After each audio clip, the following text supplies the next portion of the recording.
I've watched this happen multiple times in my public life career. Van Jones, when he was at a position in the White House, who was run out of office because he'd signed some petition, and Shirley Sherrod, who was a officer of the U.S. Department of Agriculture, who said something wildly taken out of context. Like, what was the experience of being the focal point of this sort of like massive frenzy like over the last few weeks?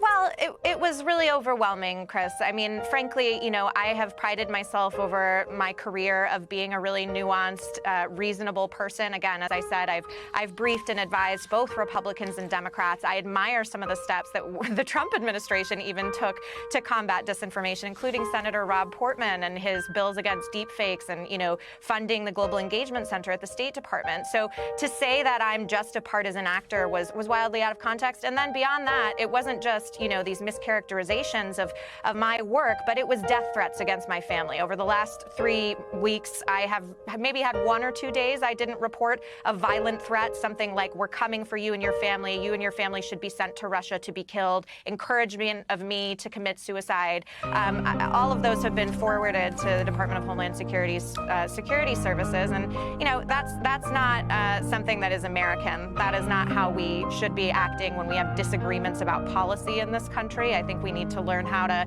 be adults in the room. And I don't have time for that childishness. I'm not going to let it silence me. I'm going to go forward and continue building awareness about this threat in the future.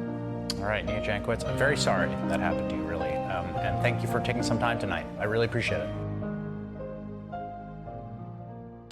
You feel like any little piece of information that gets out on you will be used by the worst people on the internet to destroy your life. And it's so isolating. And terrifying. It's horrifying. I'm so sorry. It's overwhelming. It's really hard.